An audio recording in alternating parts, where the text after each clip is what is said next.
introduce the team from SRK Diamonds. It's Mr. Govind Dholakia. He's the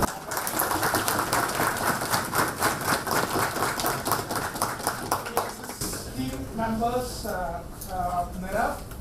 Nirav is the general manager HR.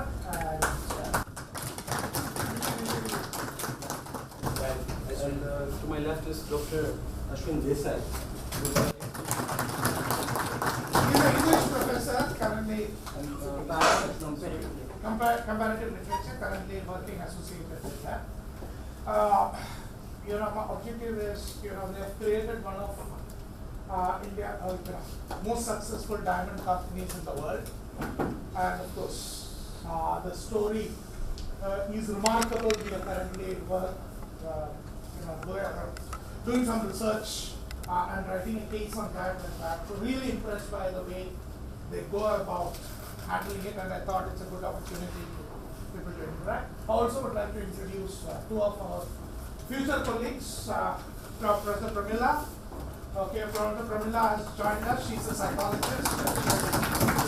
Joined us. She was consultant that way, and of course, he's a real doctor, Dr. Rajesh.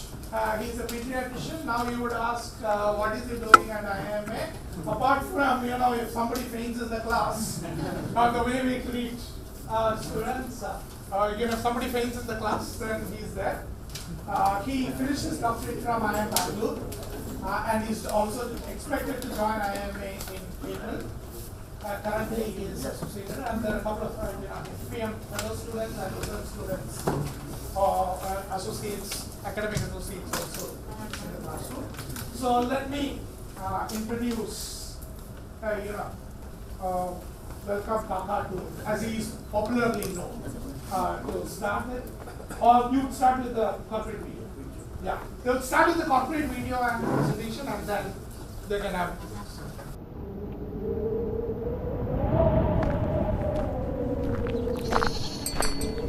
Barefoot, with nothing in hand, a boy of 13 left his small village in Saurashtra to help his family build a roof over his house.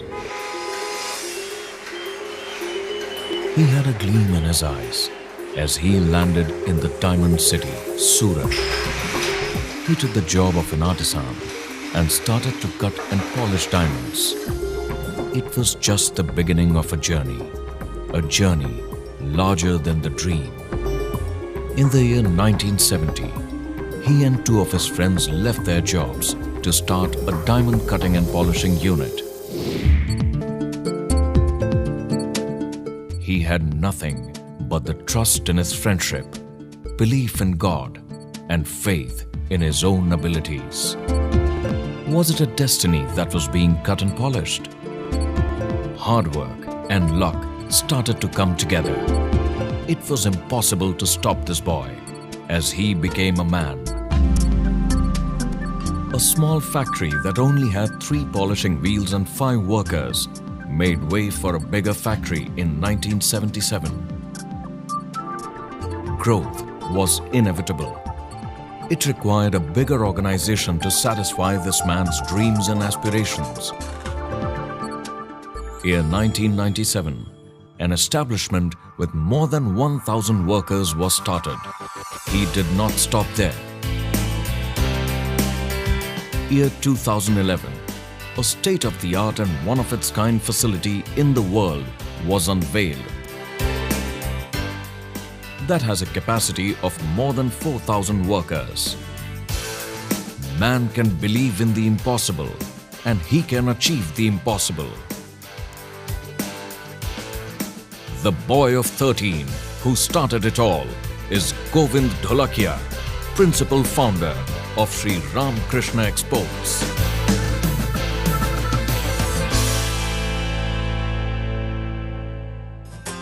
SRK is one of India's leading diamond manufacturers with annual revenues of over $700 million.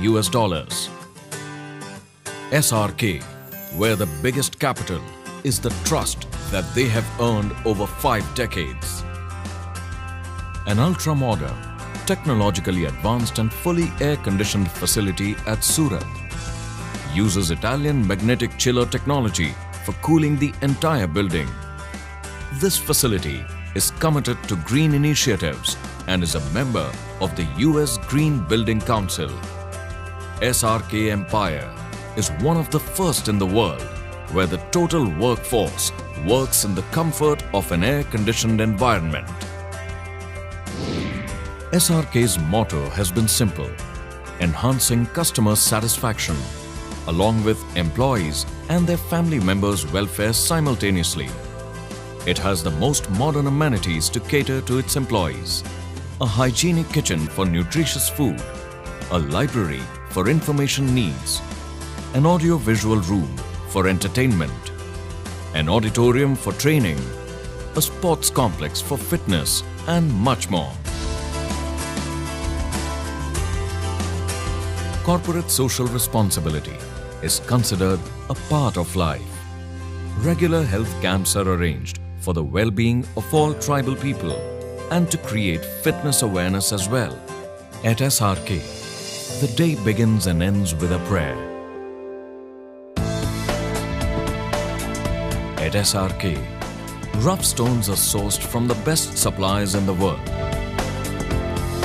And from here starts a process that involves state-of-the-art technology and craftsmanship backed by relentless human passion for excellence.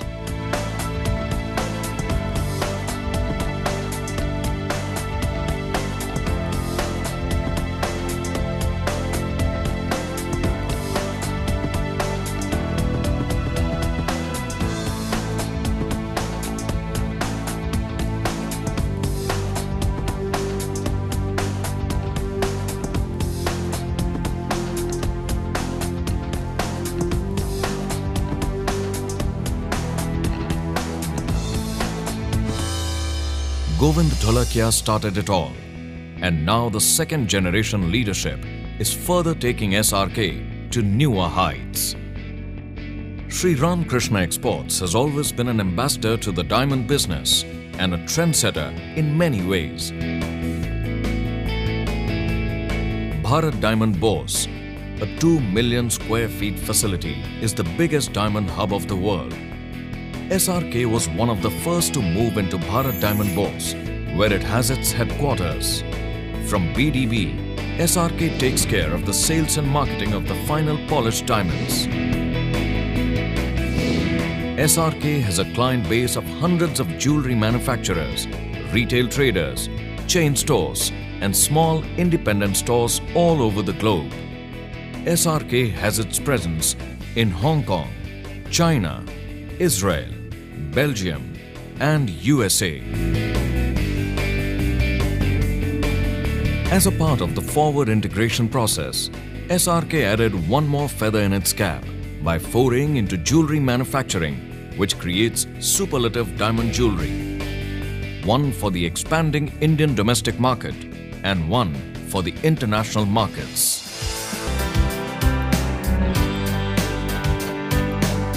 Taking customer interaction to another level, SRK took another technological leap with srkexport.com. Here buyers can check all their diamond requirements and order accordingly.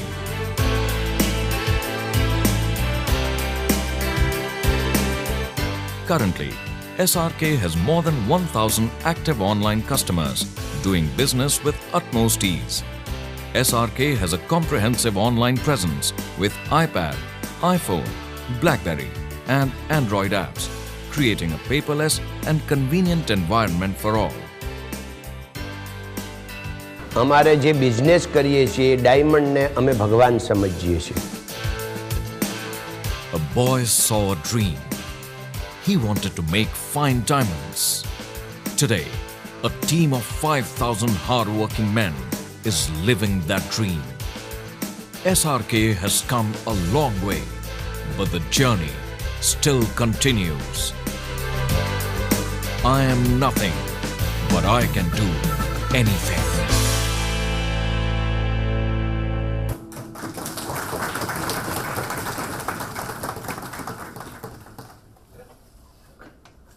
पार्थाय प्रतिबोधितां भगवता नारायणेन स्वयं व्यासेन ग्रथितां पुराणमुनिनां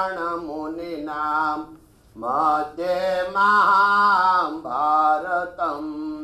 अद्वैतामृतवर्षिणीं भगवतीं अष्टादशाध्यायिनीं Mamba त्वामनुसन्दधामि भगवद्गीते भवद्वैषिणीं।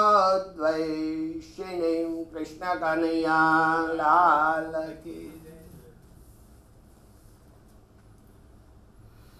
आज मेरा बहुत सद्भाग्य है कि मैं IIM में खड़ा हूँ।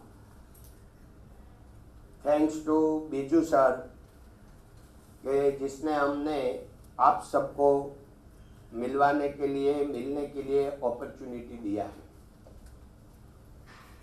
आपने देखा और आप लोग कुछ समझने के जानने के लिए आए हैं। मैं मानता हूं कि मैं यहाँ कुछ सीखने के लिए आया हूं, क्योंकि 4 मिले 64 खिले 20 रहे कर जोड़, हरिजन से हरिजन मिले 20 से 7 करोड़। ये हमारा सद्भाग्य है कि मेरे को ये सीखने का मौका आज मिला है। ये शास्त्र में लिखा है कि जब अपनी कोई बात करने की आती है, हमारा जो वखान करने का आता है, ये मृत्यु के बराबर है। तो आप वखान जो करने के मैंने ऐसा किया, मैंने ऐसा किया, ये जो बात है ये मृत्यु के बराबर है। मगर आज जो मेरा सब्जेक्ट है, जो मेरा बात करने का ढंग है, इसमें मेरी बात मेरे को बोलने की जरूरत हो गई है, तो आप क्षमा याचना।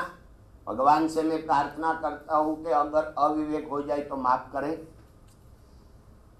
तो आपको क्या जानने की तमन्ना है, क्या लेने का है, वो आपको 10-15 मिनट में जब मेरा इंट्रोडक्शन दूंगा तो आपको मालूम हो जाएगा। बाद में मैं प्रवचन देने के लिए नहीं आया। मैं कोई अधिक हूँ, बहुत सक्सेस हूँ, मैं बहुत होशियार हूँ, इसलिए आप सब लोग को बोलने के लिए, सिखाने के लिए आया, ये बात बिल्कुल नहीं है। तो आप लोग अगर क्वेश्चन करेंगे तो अपने बात हो सकती है, तो हम लोग टॉकिंग बातचीत करेंगे, वो प्रवचन नहीं करेंगे। तो अभी मैं मेरा जो थोड़ा पहचान देने का है, 10 मिनट में ये बात खत्म करता हूँ।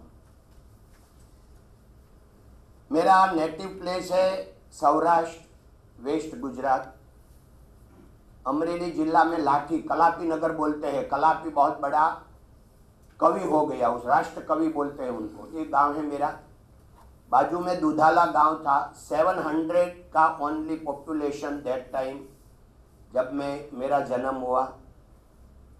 ऐसे लिखा है पासपोर्ट में 47 का मेरा बर्थडे, मगर है ना 49 का, क्योंकि वो टाइम पर किसी को मालूम नहीं रहता। स्कूल में जावे तो वो टीचर को भी मालूम नहीं रहता था, तो उसने मेरे को 57 में मैं दाखिल हुआ तो उसने बर्थडे लिख दी 47, तो अभी हो गया 47। तो ऐसे मैं 2 साल छोटे रहना नहीं मांगता, मगर असल बात ही।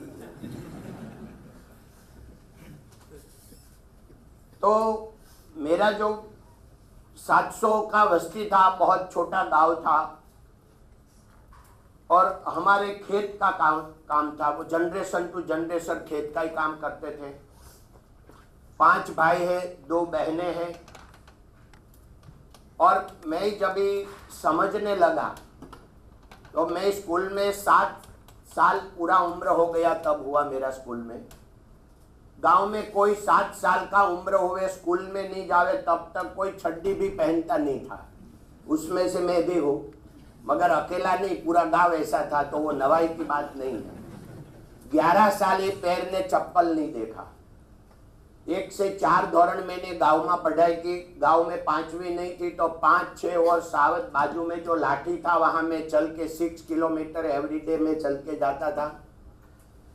और I am study only 7 Gujarati after go to Surat. but I am study only 7 Gujarati, but I can speak English very well without grammar. But you see, in the world, because I have world experience last for 35 years, first time I am going to Belgium in 1977. That time ABCD also not learn, because that time in school not ABCD starting, English starting also from 8. So that why I ABCD also not learning. But after I see, I am going to in the world more than 150 countries. So around the world, and my last 30 years, my life gone more than 30% in overseas. That why I can speak English. But why not with grammar? Because grammar want only British and India. Otherwise in the world don't want grammar. Because British has mother language, India has largest language. That's why two countries want grammar. That's why my English is running in the world. जब मैं खेत में काम करता था, 6-7 साल का था, पढ़ने भी लगा, खेत में काम करने भी लगा। खेत में ऐसा कोई काम नहीं है जो मेरे को नहीं आता है। नहीं आता है तो खाली बोने का नहीं आता है बस, बाकी पूरा। ये स्टोरी में बहुत महत्व की, आपको अच्छी लगेगी इसलिए मैं बताता हूँ कि जब मैं 7-8 साल का था, गांव में से खेत में जाने का सुबह में बैलगाड़ी में, तो बैलगाड़ी में वो गोबर जो वो रहता है वो खेत में डालने का होता है, गाय बलद का गोबर लेके एवरीडे जाते थे। मैं उसके ऊपर बैठा था, मगर टोपला रखा था क्योंकि मेरा छड्डी बिगड़ नहीं जाए, इसलिए भाई ने टोपला रख दिया था। मगर वो टोपला ऐसे ऊपर रखा था, मैं थोड़ा ऐसे नमा तो टोपला भी गिर गया, इसमें मैं था तो मैं भी गिर गया। तो ये जो 3 इंच का स्टील का पट्टी रहता है, जो बैल गाड़ी का जो व्हील होता है उसको स्टील का लोखंड का रहता है, तो उसके मेरी ये उंगली उसके नीचे आ गई। तो जैसे फुट पट्टी होती है चप्पट, ऐसे मेरी उंगली ऐसे चप्पट हो गई। सुबह 6 बजे की बात है, तो हम खेत में गए, मेरा 2 भाई था, बड़ा भाई, तो उसने बोला कि अभी आप खेत में जो वाड़ी होता है, एक पीपल का झाड़ एक गुंदी का, तो वहां उसने खटोला बांध दिया दोनों करके, मेरे को सुला दिया। मैं बोलूं मेरे को बहुत होता है दर्द, तो उसे मूंग खेत में होता है, मूंग का पान लेके वो मूंग लगावे, मूंग का पान, तो लोई तुरंत ही बंद हो जाते हैं। तो ये बंद हो गया और लगा दिया बिना वो कपड़े का पट्टा। शाम को 7 बजे तक वहां सुलाए रखे। तो शाम को घर पे आए, रात को दूसरे दिन मेरा पापा ने रात को पूछा, वो गाँव गए थे, कि तो बहुत ज्यादा लगा है, उसको लाठी ले जाना पड़ेगा। लाठी means taluka district 6 kilometre from our village. मैं वहां गया तो डॉक्टर ने बोला, तो डॉक्टर ने भी क्या किया, वो खोला और दूसरा लाल लाल दवा लेके उसने भी पाटा बांध दिया। तो आज भी ये टेढ़ी है उंगली। तो बस अच्छा हो गया। बाद में मेरा पिताजी ने मेरे को 4 पेंडा, मिस उसको बोलते हैं पाशेर पेंडा, पहले पाशेर ऐसा आता, किलोग्राम नहीं आते थे, तो पाशेर पेंडा में 4 पेंडा आते, उसने ले दिया। और पहली बार जिंदगी में मैं बस में बैठा, मेरा थिंग तभी क्या था, मेरे को इतना अच्छा हुआ, मेरी ये आंगली चूंदी हो गई, मेरे को बस में बैठने को मिला और पेंडा मिला। ये एक आपके सामने जो खड़ा है, ये गोविंद असलियत ये भी है। जब भी मैं सूरत आया तो 6 साल I am working in diamond cutting, polishing and factory.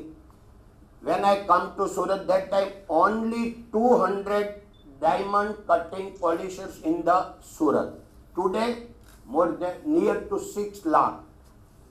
That time only 200. That time I come to Surat. And जब भी मैं सूरत आया और एक सब काम 6 साल, पहला पगार मेरा 103 रुपया का आया था। 6 मंथ ट्रेनिंग का था। वो ऐसा था, क्यों लगाता था मालूम, आज हम 1 महीने में ट्रेनिंग दे देते हैं टुडे, वो उसको 6 महीना लगता था वो टाइम पर। वो ट्रेनिंग लिया, काम शुरू किया, और हम 3 फ्रेंड साथ में काम कर रहे थे। तो हम तीनों मिलके, वो मैंने भाई साहब ने बोला ऐसा, वो दोनों ने 2-2 हज़ार रुपया निकाला। मेरे पास तो पैसा नहीं था, मगर मेरा बड़ा भाई के पास 2 मशीन थे, वो व्हील, तो उसने व्हील का 1050 रुपया कीमत रखा। ये मेरी मुड़ी थी। ये काम शुरू किया, मगर ये जब काम शुरू किया, महत्व की बात अभी होती है कि प्रगति कैसे होती है। तो उसमें कुदरत की कोई योजना होती है। मनुष्य कहे मैं करूँ करतल दूजा कोई, आदरा अधवच्चे रहे, हरि करे सो होय, ऐसे सब योजनाएं बनती रहती है। ये योजना बनने में पूज्य डोंगरे जी महाराज जो भागवत कथाकार है, आप लोग ने नाम सुना नहीं सुना मेरे को मालूम नहीं, वो तो धाम में गए, उसको भी 20 साल हो गए। उनका भागवत कथा सूरत में चल रहा था। मेरा प्रगति कहाँ से शुरू हुआ मैं आपको वही बताता हूँ। तो जब भी मैंने जब कारखाना शुरू किया 12 मार्च 1970 में, तभी 3 हम पार्टनर थे और 2 वर्कर थे, टोटल 5 आदमी हम काम करते थे फैक्ट्री में। वो टाइम पर ये डोंगरे, उसके पहले 2 साल पहले डोंगरे जी महाराज का कथा वहां सूरत में लगा था। मैं वह काम कर रहा था, तो मैं रविवार को सुनने को गया, मेरे को बहुत अच्छा लगा। तो मैंने मेरा शेठ को बोला कि शेठ भी मेरा जितना छोटा है, उसका भी मैरिज नहीं हुआ, मेरा भी नहीं हुआ था। वो भी कारखाने में सो जाते थे, हम भी सो जाते थे, हम सब साथ में सो जाते थे। तो मेरे शेठ ने बोला कि मेरे को एक कथा सुनने का 7 दिवस का, तो बोला तेरा ये डायमंड अगर काम नहीं चले तो पूरा सिस्टम रुक जाए। मैंने बोला मैं शाम को 6 बजे से रात को 11 बजे तक काम करूंगा। मैं अकेला बैठता था और शाम को 7 दिन तक काम किया, दिन को कथा सुना। और क्या कथा में फल मिला। तो डोंगरे जी महाराज ऐसे बोलता था कि अगर आपको मान चाहिए, सब लोग आप अपने आप को पूछ लो। तो मैंने पूछ लिया मेरा आत्मा से, मैंने बोला मेरे को तो बहुत मान चाहिए, क्योंकि छोटी उम्र में कोई मान देते नहीं है। तो हम जब काम सब लोग साथ में करते हैं, मेरा नाम गोविंद है तो कोई गोविंद करके नहीं बुलाते, गोविंदा ऐसे बुलाते। भगवान होते तो भगवान भगो ऐसे बुलाते, कांजी है तो कानियो ऐसे हम लोग बुलाते थे सब अकेला आपस में। तो डोंगरे जी महाराज ने बोला अगर आपको मान चाहिए बहुत इजी है, कैसे करने का। तो आप वो बोले कि आप अगर किसी को मान देने को सीख जाओ तो आपको मान मिल जाएगा, दूसरा कुछ नहीं करने का। और एग्जाम्पल दिया कि हिमालय में बहुत पहाड़ियां होती है, लाखों पहाड़ियां होती है, वहां जाके आप बोलो भगवान तेरा भला करेगा, तो 10 बार 20 बार आवाज आएगा वापिस, भगवान तेरा भला करेगा, भगवान तेरा भला करेगा, भगवान तेरा भला। वहां जाके अगर कोई बोले कि तेरा सत्यानाश होगा, तो 10 बार 20 बार आवाज आएगा तेरा सत्यानाश होगा, तेरा सत्यानाश होगा, तेरा। ये एग्जाम्पल के साथ समझाया। मैंने बोला ये मुफ्त में है और आइडिया अच्छा है तो उसका अमल करना चाहिए। तो दूसरे दिन मैंने अमल शुरू किया। तो जिसको मैं भगो बोलता उसको भगवान भाई बोलने को शुरू किया, कानियो बोलता था कांजी भाई बोलने को शुरू किया। तो सब लोग मेरे को पागल मानने लगे। आज 1-2 वीक तो ऐसा गया कि एक गोविंद का कुछ एकादा वो खच गया है, तो वो बोला कि एक गोविंदा का क्या। बाद में अठवाडियों 15 दिन होके सब लोग थोड़ा सीरियस होने लगा। मैं कुछ नहीं करता था, कुछ भी बोले खाली हंसने का, कुछ नहीं बोलने का, नो एनी। बाद में 2, 3, 4 महीने में तो इतना चमत्कार हुआ कि फैक्ट्री में 40 आदमी थे। 40 आदमी मेरे को पूरा रिस्पेक्ट देने लगा। अगर मेरा कोई मश्करी करे तो दूसरा 3 आ जाए, गोविंद भाई का नाम मत लेने का। और इतना सस्ता और इतना सरल, इतना मान मिल गया। हमारा बॉस था, वो चाय पीवे मेरे को पिला, उसके साथ वो काम, बॉस के साथ मेरा सीट हो गया। तो इतना अच्छा लगा। बस उनके हिसाब से मेरे को एक मिल गया। उसको बोले क्या अक्षय पत्र नहीं हो, तो ये हिंदी में थोड़ा मुश्किल है, क्योंकि पढ़ाई तो आपने माना वर्धा का एक अच्छा हुआ कि 2 वर्धा हिंदी का एक और दूसरी हिंदी का एग्जाम दिया, उसमें तो मैं फेल हो गया था, मगर इसलिए इतना हिंदी आ गया तो अच्छा हुआ, थैंक्स टू वर्धा कि हमने ये लाइन पर। तो इसलिए थोड़ा जो गुजराती में जो जोम्स और जुस्सा होता है वो हिंदी में कम हो जाता है, क्योंकि एवरीडे बोलने का वो नहीं है ना एक्सपीरियंस, इसलिए। तो एक कल्प वृक्ष में बोलता था कि कल्प वृक्ष जो है तो मेरे को मिल गया। फिर मेरे को किसी को मैंने आज तक तू नहीं किया। तो उसका क्या सिस्टम में फायदा मिला, पूरा सिस्टम में, कि सब मेरे को चाहने लगे। अगर मेरा छोटा भाई है तो मैंने उनका नाम से नहीं बुलाया, भाई से ही बुलाया। मेरा भतीजा है तो भाई से ही बुलाया। मेरा भतीजा का लड़का है 3rd जनरेशन, तो मैं भाई ही बुलाता हूँ। और यहाँ उसका डीवीडी खड़ा हो जाए, ये मेरा भतीजा का लड़का है, मैंने कभी तू नहीं किया उसको, और आंख भर के मैं बुलाता हूँ। क्यों कि मेरे को वो मेरा इंसल्ट कैसे करेगा, मैंने अभी उनका किया ही नहीं है, मैंने उसको तुकारा नहीं है, मेरा इंसल्ट कैसे करेगा। तो ये सब लोग मेरे को इतना मान सम्मान देते हैं फिर तो मेरे को वजन बढ़ गया। 10 साल पहले क्या हुआ, पूरा समाज में इतना मान सम्मान मिले, पूरा फैमिली में इतना मान सम्मान मिले, पूरा सिटी में इतना मिले, तो ये मान सम्मान इतना बढ़ गया कि वजन में तो सही नहीं जाता था। मैंने बोला ये कैसे हो, कैसे गया? क्योंकि मेरी 5 नहीं है बुद्धि, तो मेरे को मालूम है ना, मेरी 5 बुद्धि नहीं है, वो मेरे को मालूम है। मेरी 5 मेमोरी नहीं है, मैं भूल जाता हूँ। तो मेरी 5 बाप दादा का जो गुडविल होता है वो नहीं, वो तो लोग जनरेशन टू जनरेशन 500 साल से जो मालूम है, वो लोग तो खेत में ही काम करते थे, तो उनकी तो ऐसी कोई गुडविल नहीं थी कि उसको व्यापार करते हैं, ये राजा महाराजा को पहचानते हैं, व्यापारी को पहचानते हैं, ये कोई गुडविल नहीं मिला है। गांव में रहता था तो वहां कुछ देखा भी नहीं था, जन्म से लेके 13 साल तक, तो मेरे को कैसे मिले? मगर आप सबके लिए मैं बोलता हूं कि आप लोग में से कितने पढ़ाई किया है $1 बिलियन बुक? $1 बिलियन बुक का नाम है $1 बिलियन बुक। इसमें से किस किसने पढ़ाई किया है? देखो, बहुत अच्छा होगा। तो मेरी प्रार्थना है कि आप सब पढ़ लेने का। किसी कोई अच्छा आदमी होगा, उसने गुजराती में ट्रांसलेशन किया था, तो मेरा हाथ में वो 7-8 साल पहले आ गई। मेरा जितना भी कंफ्यूजन था सब उसमें से रास्ता मिल गया, क्योंकि उसमें वर्ल्ड का 300 बिलियनर का खाली सेंटेंस है कि वो लोग क्या कहना चाहते हैं, आप लोग को मैसेज क्या देते हैं। तो ये जो 300 बिलियनर ने जो मैसेज दिया, इसमें से 90% मेरा स्वभाव में था ऑटोमेटिकली। फिर मेरे को आंसर मिल गया कि मेरे को जो ये पैसा मिलता है, प्रतिष्ठा मिलता है, मान सम्मान मिलता है, ये सब मेरा स्वभाव के कारण मिलता है। ये भगवान ने मेरे को नेचुरली दी है, उनके लिए मैंने कोई कठिन क्रिया नहीं किया है, नेचुरली ऑटोमेटिकली हो गया है। तो $1 बिलियन बुक, मैं उसके बाद में मैं समझ गया, मेरा टेंशन दूर हो गया कि भाई भगवान ने मेरा स्वभाव में दिया है। फिर मैं जब जाहिर प्रवचन पब्लिक में करता हूं तो उसके ऊपर भार देता हूं कि कोई किसी को दुख नहीं दे सकता, कोई किसी को सुख नहीं दे सकता, सुख दुख अपना स्वभाव से ही मिलते हैं। तो अपना स्वभाव अगर अच्छा है तो हमको सुख मिलता है, अगर अपना स्वभाव अच्छा नहीं है तो दुख मिलता है। सुख दुख की व्याख्या ज्यादा करते लोग पैसा के साथ जुड़ते हैं। पैसा सुख दुख नहीं दे सकते, वो तो खाली सगवड़ता दे सकते हैं। पैसा ये अपने को एक सगवड़ता देता है। मैं सबको जाहिर प्रवचन में भी बोलता हूं कि मेरी 5 मर्सिडीज है, ओडी है, सब कार है, जो BMW, आप जो नाम बोले वो सब है भगवान की दया से। More than 100 car in our partner, all partners.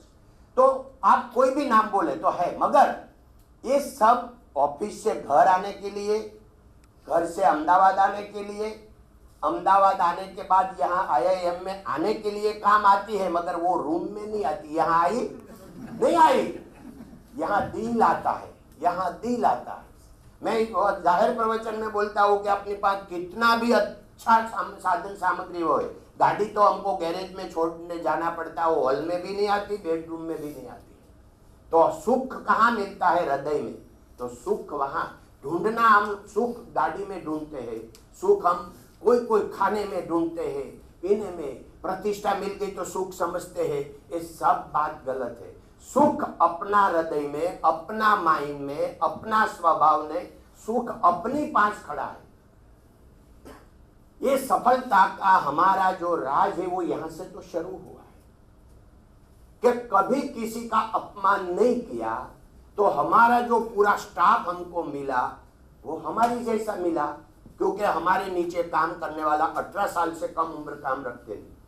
मगर आज भी 18 साल का कोई आ गया नया आदमी, उनको हमारी फैक्ट्री में कोई तू नहीं बोलेगा, आप बोलेगा। क्यों? कि मैं हमारा मैनेजर को, जो नीचे की पर्सन को आप बोल के बात करता हूं, ये लोग उनके नीचे आप बोल के रिस्पेक्ट देते बात करते हैं, उनके नीचे रिस्पेक्ट देते काम करते हैं। तो एक सात्विक मानसों का जो मजबूड़ा जो मिलावट ऐसा हो गया। 5,000 से ज्यादा आदमी है।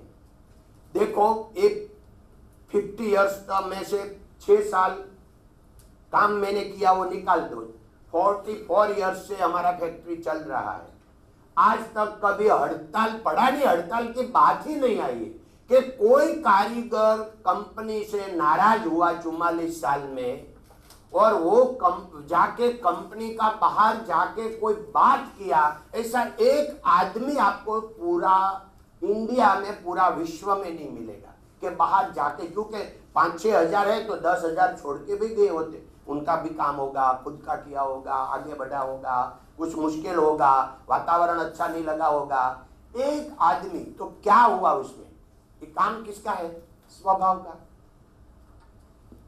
तो ये जो अपना स्टोरी बाद में बहुत बड़ी स्टोरी है, क्योंकि हमको अपनी जो 1 घंटे 1.25 घंटे मिले हैं, मैं बात हमारी करने को जाऊँ तो वो तो 12 घंटे में भी पूरी होने वाली नहीं है, मगर हम मेन बात जो करेंगे, अभी मेरा खाली ये बात हो गया कि भाई ये कैसे है गामड़िया गोविंद, यहाँ कैसे आए और कैसे सफल हुए, इसका जो खाली ऊपर का दे दिया। मेरे को यहाँ आके अच्छा यही लगा, मेरे को बहुत टेंशन था जब मैं यहाँ तक आया थी कि यहाँ तो सब 20-22 साल का सब लड़के लोग हो गए और सबको मैंने कैसे, वो लोग यंगस्टर को मेरी बात ये उम्र के हिसाब के उसके मन में आएगी नहीं आएगी, तो उनके लिए मैं उनको साथ में लाया कि तेरी उम्र का हुए तो मेरा काम हो जाए। मगर यहाँ आके आप लोग भी पढ़ाई करते हैं और समझते हैं, सुनने को आते हैं, मेरे को इतना ताजुब हुआ और आपको नमस्कार करने का इच्छा होता है कि ये भी आप या ये पढ़ने की आपकी लालसा करती है। और जो लोग पढ़ते नहीं वो कभी आगे आते ही नहीं है, और पढ़ने का कोई लास्ट उम्र है ही नहीं, 100 साल में भी लास्ट उम्र नहीं है। तो आप लोग को मिलके, आपको देख के मेरा हृदय में जो आनंद आ रहा है। So now you start any question. पूज्य मोरारी बापू कैसे कि एक आदमी ने, एक गुरुजी ने रामायण पढ़ाया, तो उसका चेला ने बोला कि भाई अभी पूरा रामायण पढ़ लिया, अभी तेरे को कोई क्वेश्चन है? तो क्या नहीं है। तो गुरुजी बहुत घबरा गए कि ये तेरा कोई, चेला को बोला कि तेरा इसमें कोई वो नहीं है, दोष नहीं है, दोष मेरे में है कि मैं तेरे को समझा नहीं पाया। फिर पढ़ाया 5 बार पढ़ाया, फिर तो वो चेला बोला अभी तो एक शब्द पर मेरे को क्वेश्चन होता है। तो आप लोग प्रश्न अगर नहीं है तो इसका आपका कोई दोष नहीं है, मैं आपको जो हृदय से पहुंचना चाहता हूँ पहुंच नहीं पाया। ये लॉट ऑफ क्वेश्चंस आपका मतलब जिस तरह से राइज हुआ है बहुत ही अमेजिंग है, but anyway that anybody can do more than that. जो हमें बताएंगे कि आपने एनीबॉडी कैन डू, आप हमें जो बताएंगे कि आपने बहुत बड़ी फैमिली को एक साथ इंटीग्रेटेड अच्छी तरह से रखा है, उसके बारे में कुछ बताएंगे। एक पूज्य डोंगरे जी महाराज जो बोलते हैं कि जिसको भाई में भगवान नहीं दिखते वो देव सेवा और देश सेवा नहीं कर सकते। अगर वो मानते हैं भाई को छोड़ के कि मैं देश सेवा कर रहा हूं, देव सेवा कर रहा हूं, तो उनकी भक्ति नहीं है, ब्राह्मणा है। तो उनका सेंटेंस मेरा जीवन में उतर गया। मेरा फादर, ये 4 भाइयों, तो 4 भाई में से जब भी मैं 77 में पहली बार बेल्जियम गया, मैंने सोचा ये भी एक दुनिया है। तो मैंने सोचा कि मैं अकेला बड़ा हो जाऊं और सब लोग के मेरा भाई के वहां कोई मेरे जावे और मेरे को बोले कि चलो 2 लाख रुपया मेरे को दे, लोन दे, और नहीं तो ऐसे दे, तू तेरा गए तो खर्च कर, और ऐसे वो बेचारा होके करे, वो बराबर नहीं है। तो फिर वहां से स्टार्ट किया कि मैं, हम 2 भाई, मेरा छोटा भाई मेरे साथ पढ़ता था, हम 5 भाई हैं, और एक सबसे बड़ा तो मेरे को सूरत लाया था, उसका तो कोई प्रॉब्लम नहीं था। तो हम 3 भाई सूरत हो गए, 2 सूरत थे, मेरा चौथा नंबर है भाइयों में। तो दूसरा और तीसरा नंबर को हमने सौराष्ट्र में से, गांव में से पहले सूरत लाया। वो नहीं आता था, वो बोला हमारा पूरा राज्य है, गांव में राज है, किसी के पास मोटरसाइकिल नहीं, हमारे पास मोटरसाइकिल है, गांव में किसी को जरूरत पड़े तो हम राजा है गांव का, हम वहाँ प्रजा बनने को सूरत क्यों आए। फिर उसको समझाया बहुत, अभी टाइम नहीं है, मैं ज़्यादा नहीं बोलूँगा। आया 2-3 साल में वो लोग सूरत आए, तो वो उसका पैर पर खड़ा हो गया। तो हम 5 भाई जब खड़ा हो गया तो हमारा कजिन को एक लेके उसको खड़ा किया, फिर 4 भाई लेके एक को खड़ा करे 1 साल में, 3 मिलके एक को करे, 8 मिलके एक को करे, ऐसा सब प्लान बनाया।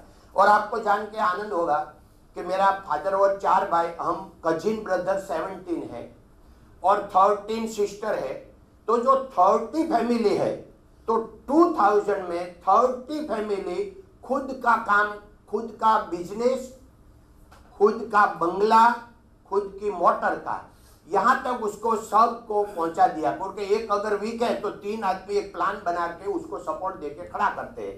तो आज पूरा गुजरात में ऐसा कोई फैमिली है कि किसी को किसी की जरूरत नहीं पड़े। 30 फैमिली में किसी को किसी की 5 पैसा, भाई हमारे को ये फंक्शन आया, एक मैरिज फंक्शन, तो थोड़ा पैसा दे, इसी को किसी को जरूरत नहीं। ऐसा नहीं कि सब एसआर के जैसा है, मगर 3 कंपनी हमारा फैमिली में बड़ी है।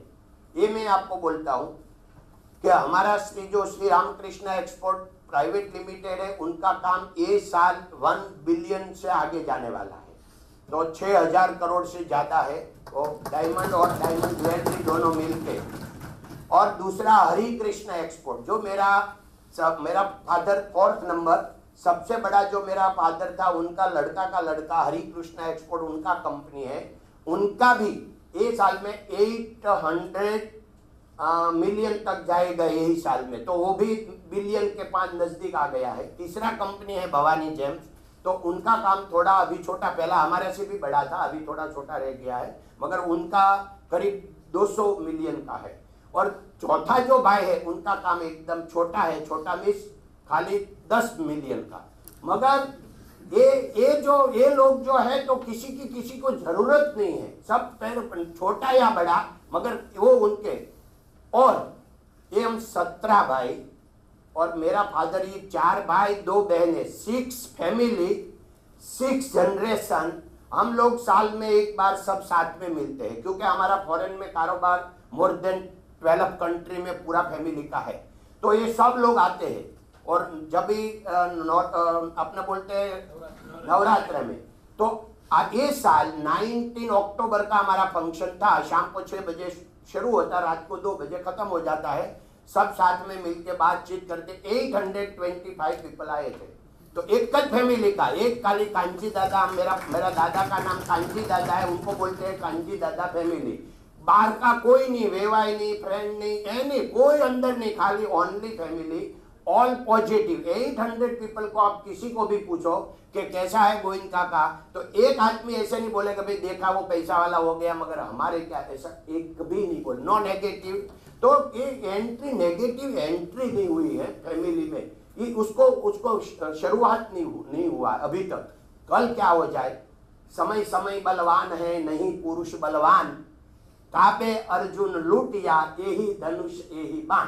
कल क्या होगा मेरे को मालूम नहीं, मगर आज तक भगवान की दया से ये चल रहा है। सर, ये जो डायमंड हम इंडिया में पॉलिश करते हैं, क्या आप बताएंगे उसमें ऐसी क्या बात है कि मतलब और जगह में जो डायमंड पॉलिश होता है उससे हटके है, ऐसी कोई बात है कि जो डायमंड हम यहाँ पॉलिश करते हैं, हमारे देश में जो पॉलिश करते हैं, उसमें कुछ अलग सी बात है? डायमंड क्या होता है, नेचुरल। मैं इसलिए इसमें क्लिप में आया कि हम डायमंड को भगवान समझते हैं। अगर डायमंड नहीं होता और डायमंड का इतना काम बढ़ा नहीं होता, तो मैं तो खेत में ही होता, तो मैं खेत में होता, मेरे को तो आप कोई मिलते नहीं, और ये यहाँ भी आना नहीं। ये डायमंड के हिसाब में हुआ, तो ये डायमंड गॉड है, हमारे लिए भगवान है। तो ये डायमंड जो है पूरा वर्ल्ड में मोर देन 30 कंट्री में निकलता है, इसमें इंडिया भी है, मगर निकालने में खर्चा बहुत ज़्यादा होता है। इंडिया की जो माइंस है वो अभी लाइव नहीं है, क्यों कि 1 टन माटी निकाले तभी 1 कैरेट डायमंड निकलता है। तो 1 कैरेट में 5 कैरेट का 1 ग्राम होता है, तो 1 ग्राम डायमंड निकालने के लिए 5 टन माटी निकालना पड़ता है, तो वो महंगा पड़ता है। तो ये अफ्रीका में ज़्यादा करके माइंड से 20 country only in Africa, Russia में भी है, ऑस्ट्रेलिया में है, कनाडा में है, दक्षिण अमेरिका में भी है, साउथ अमेरिका में। तो ये मिलके सब है, मगर ज़्यादा से ज़्यादा 50% only from in Africa, 30% from Russia, 10% from Canada and 10% other all the world. तो ये जो रॉ मटेरियल निकलता है वहाँ से, उसका मेन मार्केट रॉ मटेरियल का है बेल्जियम में, एंटवर्प में। वहाँ से हम लोग यहाँ लाते हैं। पहले जब अपना बिजनेस, मैं 50 साल पहले की बात करता हूँ क्योंकि 1964 में मैं सूरत आया, तभी सूरत में खाली 10% ही डायमंड आते थे, बाकी तो एंटवर्प और तेल अवीव में उसका पॉलिशिंग होते थे। इजराइल वाला जो है वो क्यों होते थे, तो इजराइल में जो पूरा वर्ल्ड में जो जूइश पीपल है, व्यापारी वर्ल्ड का, अपने जो यहाँ बनिया बोलते हैं ना कि भाई व्यापार बनिया ही करते हैं इंडिया में, ऐसा पूरा वर्ल्ड में व्यापार ज्यादा करके करते हैं यहूदी। तो यहूदी के हाथ में ही बिजनेस था, तो उसका इंडिपेंडेंट वो लोग 48 में हुआ, तो वो लोग ने पूरा बिजनेस तेल अवीव में केंद्रित किया। तो वो लोग वहाँ दो जगह, मैं जब गया 1980 में इजराइल पहली बार, तब वहाँ 15,000 वर्कर थे। आज not 1,000 also not, only 700। Antwerp में 13,000 थे, आज 700, 500 ओनली इन एंटवर्प। तो वहाँ कम हो गया, तो उनका बिजनेस हमने यहाँ ले लिया। कैसे लिया कि एक कारीगरी, जैसे वो पांडुरंग दादा ने नाम पाड़ा था, पहला हीरा घसू बोलते थे, हम लोग को नाम था हीरा घसू, हीरा घसने वाला, तो उसका नाम था हीरा घसू। पांडुरंग दादा ने 40 साल पहले आया और उसने नाम पड़ा कि नहीं, उसको तो कला का काम है और रत्न की कला करते, उसका नाम हो गया रत्न कलाकार। तो अभी बाद में हमारा जो वर्कर लोग काम, उतना नाम हो गया रत्न कलाकार। तो ये जो है यहाँ, ये उंगलियों में होती है, कोई भी कलाकारी उंगलियों में होती है। जैसे गोल्ड का हम कुछ भी कैसा भी काम करें, कुछ पूरा इंडिया में अच्छा करता है, वर्ल्ड में अच्छा करता है, फिर भी जो बंगाली लोग कर सकते हैं गोल्ड का काम, ये दूसरा कारीगर नहीं कर सकते, क्योंकि ये उंगलियों की काम। ऐसे जो डायमंड पॉलिशिंग है, ये जो हमारे यहाँ आया, और हमारे यहाँ पहले सब मोर देन 90% गुजराती, तो उनकी उंगलियों में जो कारीगरी थी, कलाकारी थी, उनके हिसाब से रेस्ट ऑफ द वर्ल्ड वो बेच नहीं कर सका, और यहाँ काम इससे अच्छा होने लगा। तो ये पानी का नियम है, जहाँ डालोगा पानी चला जाएगा, ऐसे काम यहाँ अच्छा होने लगा। क्वालिटी एंड क्वांटिटी दोनों होने लगी, तो पूरा डायमंड कटिंग का काम सूरत में आ गया। आपको जान के आनंद होगा, 100 pieces making in the world now, pieces, not value, only pieces. Rest of the 85 only making in Surat, in the world. And diamond making, पूरा वर्ल्ड में जो 100 डायमंड का बनता है, इसमें 93 ओनली मेकिंग इन इंडिया। तो इंडिया में से 93 में से 8 अलग अलग जगह पे बनते हैं। कोई जयपुर में भी बनते हैं, बॉम्बे में भी बनते हैं, अहमदाबाद में बनते हैं, सौराष्ट्र में भी बनते हैं, मगर 85 मेकिंग ओनली इन सूरत। तो ये इसलिए ये डायमंड बिजनेस पूरा केंद्रित सूरत में हुआ। डायमंड बिजनेस की बहुत विशेषता जो आम जनता को मालूम नहीं है, उसकी विशेषता बहुत है। एक तो डायमंड बिजनेस जो लोग ट्रस्टेबल है वो ही कर सकते हैं, अगर ट्रस्टेबल नहीं है वो मार्केट में से 2, 3, 4, 5 साल में निकल जाएंगे, नंबर 1। दूसरा यही है कि ये बिजनेस में पहला संबंध बनाओ, संबंध बढ़ाओ, बाद में बिजनेस शुरू होता है। अलग अदर कोई भी बिजनेस में पहला बिजनेस करो, बाद में संबंध बनता है, तो ये उनकी विशेषता है। दूसरा यही है डायमंड में कि कोई भी कंपनी है, ये खुद करे, उनका ही कंपनी चले। अगर रिलायंस चाहे कि मैं 10-20 हजार करोड़ डाल दूं और डायमंड का बिजनेस करने लगूं पॉलिशिंग का, वो नहीं कर पाएगा। टाटा सोचे कि मैं 10-20 हजार करोड़ लगा दूं, वो नहीं कर पाएगा। तो कौन करेगा?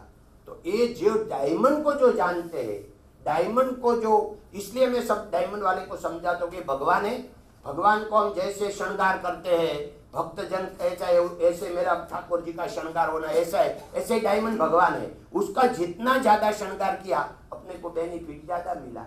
यही सोच के जो डायमंड के साथ काम करेगा, उनको बरकत मिलती है। इसलिए ये पूरा बिजनेस इंडिया में आ गया।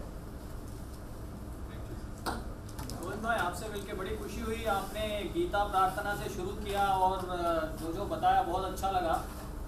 मेरा ये प्रश्न है कि आपका जितना भी मैंने सुना है, भगवान के ऊपर श्रद्धा और दूसरों का हर्ट नहीं करने का मनोभाव, ये दोनों चीज़ आपका सीक्रेट के पीछे है।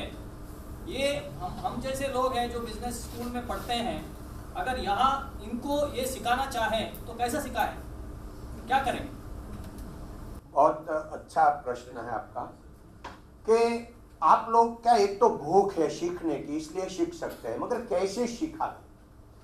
तो हमारे काठियावाड़ में कहेवत છે આપ્યું ને તાપ્યું કાંઈ કામ આવતું નથી। तो उसका हिंदी में यही मीनिंग होता है कि किसी को कुछ दे दो या कुछ ले लो, कुछ काम का नहीं है। जो अपने हृदय में से निकलता है यही अपने को काम आता है। क्योंकि तापू में ठंडी होती है और अपने ताप कर लिया तो कितनी देर रहेगा वो तो ताप बंद हो जाएगा, फिर ठंडी शुरू हो जाएगी तो वो ज्यादा नहीं टिकेंगे। तो टिकेगा क्या? अंदर से जो आएगा ये ज्यादा टिकेगा। अगर एक्सरसाइज कर ली तो ठंडी चली गई, ये ज्यादा टिकेगा। ऐसे हमारे हृदय में से क्या निकलता है, तो इसमें से क्या है कि स्वभाव अपना बनना चाहिए। स्वभाव कैसे बने? क्योंकि स्वभाव हमने बनाया, स्वभाव तो भगवान ने बनाया। स्वभाव हमारा माँ बाप, जनरेशन, उसका जो आता है वो आप लोग तो साइंटिस्ट है, सब समझते हैं, मैं तो नहीं समझ पाता। उसमें सेल आता है, 2 करोड़ आता है, ये किसने ये रखा, किसका सेल कैसा रखा, किसी का ग्रीन रखा, रेड रखा, क्या मालूम अपने को। ये चाहे टेढ़ा रखा तो टेढ़ी बात करेगा, तो वो भगवान ने रखा है ना, आपने तो नहीं रखा। मगर इसमें हम क्या कर सकते हैं? भगवान ने तो बना दिया हमारा, तो उसमें हम कर सकते हैं। उसमें चेंज हम खाली 50% तो नहीं हो सकता, जन्म से मरण तक 50% हमारे हाथ में क्या है? देश, काल एंड क्रिया। देश मीन्स स्थल, कौन सा स्थल में हम देखो, हम यहाँ हैं तो हमारा विचार अलग है, हम घर में हैं विचार अलग है। आप अमेरिका चले जाओ विचार अलग, क्योंकि स्थल का फर्क है। आप गांव में चले जाओ अपना विचार अलग हो जाएगा। तो ये होता है स्थल का, उसमें चेंजेस हो सकता है स्वभाव। दूसरा होता है काल, समय कैसा चल रहा है।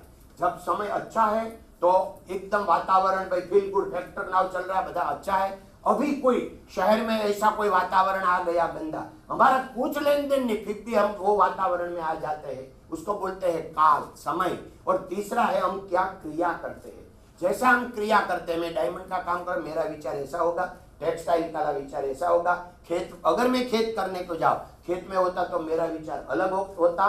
तो ये जो देश, काल और क्रिया से फर्क पड़ता है। तो आप जिसको अगर स्वभाव मालूम हो जाए कि मैं कौन हूं, मेरे को क्या करने का है, बस इतना क्वेश्चन अगर हो जाए तो हम देश, काल और क्रिया हमारे लाइफ क्या है वो ढूंढ लेने की, सोच लेने की। ये सच्चिदानंद महाराज बोलते हैं कि ये जो migration is progress, migration is progress. तो जो स्थलांतर नहीं करता उसका 2-3 अगर जनरेशन वहां ही वहां रहा, वो प्रोग्रेस ज्यादा नहीं कर पाएगा। क्यों?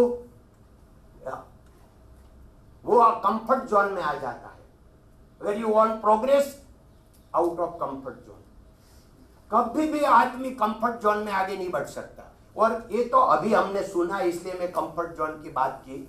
मेरा फ्रेंड ने एक प्रोग्राम दिया था हमारे डायमंड वाले को कि अगर आपको डायमंड में बचने का है, आगे निकलना का है, तो आउट ऑफ कंफर्ट जोन, इसलिए मैंने याद किया। मगर मेरा 30 साल से हमारी कंपनी में एक सेंटेंस चलता है, प्रॉब्लम इज प्रोग्रेस। तो मेरे पास हमारा की पर्सन आवे कोई प्रॉब्लम लेके, मैं उसको बोलता हूँ ये बहुत आनंद की बात है, अपने को ये प्रॉब्लम आया। क्यों? अगर प्रॉब्लम नहीं आता तो हम साथ में बैठ के बात ही नहीं करते, तो कुछ निकलता ही नहीं है, वहां बैठे। तो ये प्रॉब्लम इज प्रोग्रेस। तो अगर अपने को जो प्रॉब्लम खड़ा करने का है, तो ऐसा नहीं कि गलत कोई गलत काम करके प्रॉब्लम खड़ा कर ले, विकास की बात है। तो ये प्रॉब्लम इज प्रोग्रेस। तो ऐसे कंफर्ट जोन से बाहर निकलेगा तो स्थलांतर जो है देश, काल, क्रिया में, तो ऐसी क्रिया ढूंढ लेने की कि जैसे हम सेटिस्फेक्शन मिले। हजारों बिजनेस बहुत अच्छा है, सर्विसेज बहुत अच्छी है, सब कुछ अच्छा है, हम क्या कर सकते हैं हमारे लिए, हमारा स्वभाव के अनुकूल क्या है, बस इसमें चले जाए तो अपने को बहुत फायदा मिलता है। डायमंड के व्यापार में मैंने ऐसा सुना है कि जो ट्रस्ट एक बहुत बड़ी चीज़ होती है आपस में, जो ट्रस्ट होता है, लेन देन जो भी होता है, एक दूसरे को देना, डायमंड पहुंचाना, सब ट्रस्ट पे होता है। आप बंदों को कैसे परखते हैं कि ये आपका ट्रस्टवर्दी है, कैसे रिक्रूट करते हैं, उनका क्या आपका वो है? डायमंड पहचानने का तो साइंटिफिक डायमंड की बात नहीं कर रहे हैं, जो आप डायमंड अच्छा बात, बहुत अच्छा किया, तो वही मेरा सब्जेक्ट का है। बट डायमंड का मैं बता दूं, उसका 4C आता है खाली पहचान के लिए। तो उसका colour, clarity, cut and carrot, कितना वजन का है, उस कितना क्लियर से कौन सा कलर है और उसका कौन सा कट बनाया है। ऐसे हम लोग मानव में क्या करते हैं, जब हम हायर करते हैं किसी को तो हमारा सबसे पहला हायर में वो पूछते हैं कि हमारा पगार कितना, हम बोलते हैं 0। तो बोलता है हमारा टाइम क्या, हम बोलते हैं 24 घंटा और 365 डेज। तो बोलता है ऐसा कैसा। मैंने बोला देखो हम यहाँ नौकर तो रखते नहीं है, नौकर का मीनिंग क्या होता है, कुछ नहीं करने का, उसको नौकर बोलते हैं। तो मैंने बोला यहाँ तो करने का है। आप यहाँ फैमिली मेंबर होके आते हो, अगर आपको फैमिली मेंबर बनने का है तो आप आओ।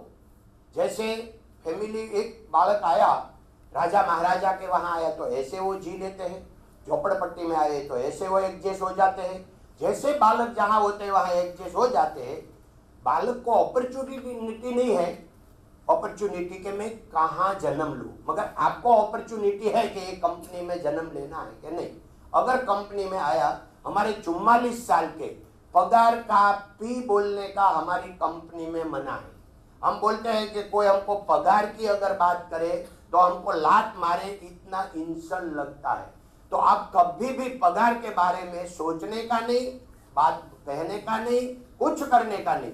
आपको ऐसा लगे कि पूरी दुनिया में सबसे अच्छा एक कंपनी है, मेरे को यहाँ काम करने का है, तब करने का। हमको ऐसा लगे कि पूरा वर्ल्ड में, विश्व में अच्छा ही अच्छा ये आदमी है, तब तक हम आपको रखेंगे। और ये आपका, अब जब भी आपको हमने आज ट्रेनिंग दिया, क्योंकि हम डायमंड का एक आदमी खड़ा करने का हमारे को मिनिमम 10 लाख का नुकसान कंपनी को जाता है, मगर वो हम दिख के नहीं जाता है। मगर अगर कारीगर ने काम किया तो जो उसकी क्वालिटी आएगी, इसमें जब नया काम करता है क्वालिटी डाउन होगी, तो जो कंपनी को नुकसान जाता है 3-4 साल लगते हैं। ऐसे तो 1 महीने में तैयार होता है, मगर जैसा आदमी बनाने में 4-5 साल भी लग जाता है। तो 8-10 लाख का नुकसान कंपनी को होता है। मगर कभी भी हमने किसी को भी एक भी बार रोका नहीं। वो अगर 1 साल के बाद ऐसे बोले मैं जाओ, okay, all the best, have you good luck. अने कभी भी कोई काम है जिंदगी भर में तो ये तेरा घर है बोलने का। अगर 5 साल के बाद चले जाए तो बहुत अच्छा, यू कैन गो। तो उसके हिसाब से फायदा क्या हुआ, हमारा कभी मगज बिगड़ा नहीं, कंपनी को कोई प्रॉब्लम आया नहीं, कोई कॉन्फ्लिक्ट हुआ नहीं, और सामने वाले को भी कोई बंधन नहीं है। तो अगर उनको हम बोलते हैं, तेरे को लगे कि मेरा ये लोग समझते नहीं, मेरी लायकात लाख रुपीज की है और मेरे को 50 देते हैं, अरे भाई आप चले जाओ ना, लाख क्या, हम तो आपको ऐसे आशीर्वाद देते 5 लाख कमाने लगो। मगर ये अपना जो रूल्स है, ये जो सिस्टम है, इसमें आपका जो 50,000 बैठते, मगर ये कैसे चलते हैं देखो। वो बावजूद भी हमारे वेटिंग लिस्ट में मोर देन 800 पीपल। वाई? तो इसलिए कि सबको मालूम है कि हमारा सिद्धांत है कि हमको बांटने का है।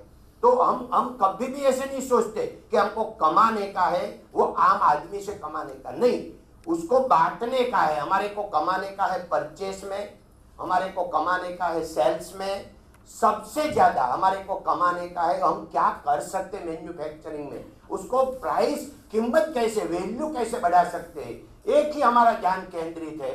इसलिए ये फैमिली बोल के ऐसे खाली बोली में नहीं चलता है। मैं एक एग्जांपल बहुत अच्छा दूं जो आपका कॉन्फिडेंस बहुत बढ़ जाएगा।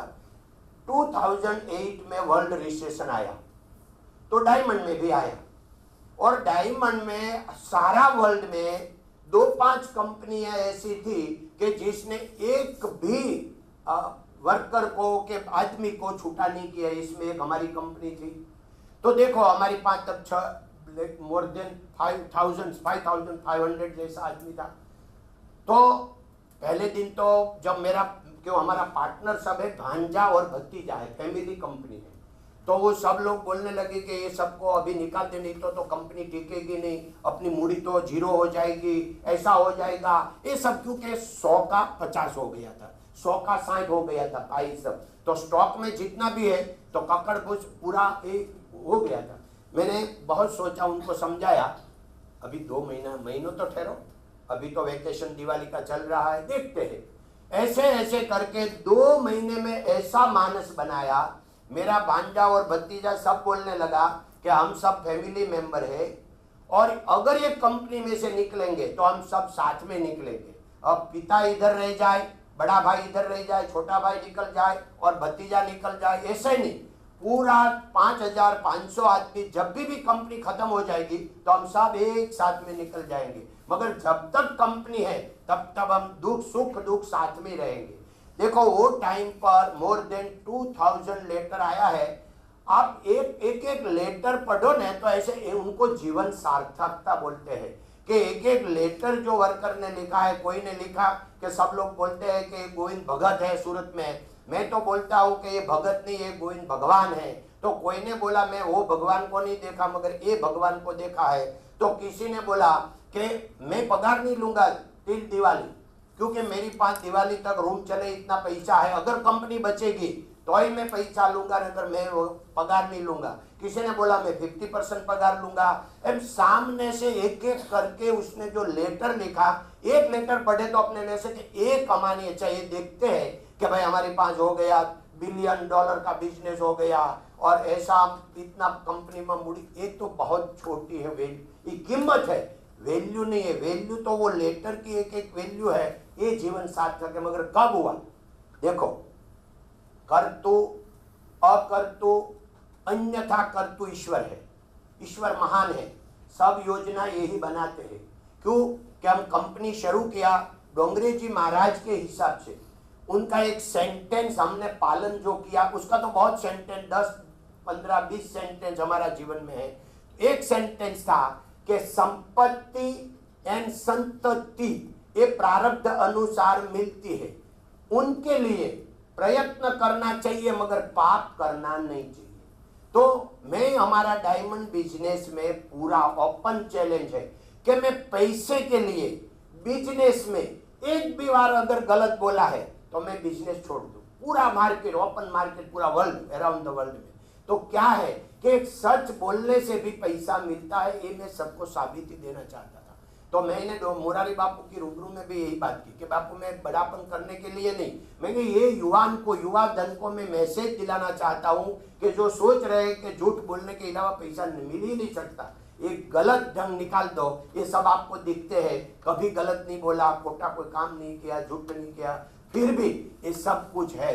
तो उनके हिसाब से भगवान क्या योजना करते हैं कि 2008 में हमने सबको रख दिया, हमारे को नुकसान घाटा तो तब मोर देन 100 करोड़ ऑफ नुकसान था खाली गुड्स में, हंड्रेड्स ऑफ हंड्रेड्स करोड़ का। और फिर 5-10 करोड़ ये वर्कर को जब रख लिया, काम तो था नहीं क्योंकि एक हीरा बनावे 100 का बनावे तो 70 आवे तो 30% नुकसान जाए, तो उसको ऐसे ही पगार दिया, भले आधा दिया, 75 पर जिसको जिसका जरूरत इतना दिया, 4 महीना निकाल दिया। भगवान ने क्या योजना की, अप्रैल 2009 में पूरा रॉ मटेरियल 50 पैसे में मिलने लगा और फिनिश गुड 70 to 75 पैसे में बिकने लगा। तो 50 का 75 तो 100 का 150 हो गया, 100 का 150 हो गया। देखो 4 महीने तक हमको 100 का 150 भगवान ने दिया। दूसरी 5 कोई जगह प्रोडक्शन था नहीं था, सबने निकाल दिया था, तो सबको चांस नहीं मिला, अपॉर्चुनिटी नहीं मिला।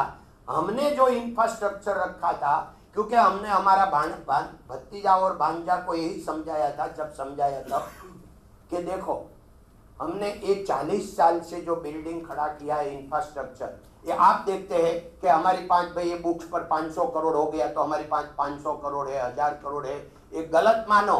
ये अपनी 5 जो मूडी है वो इंफ्रास्ट्रक्चर है, ये तो चला जाएगा, बुक्स ऑफ अकाउंट में है वो तो कभी भी। यू देखो कि वो इंफ्रास्ट्रक्चर नहीं टूटना चाहिए।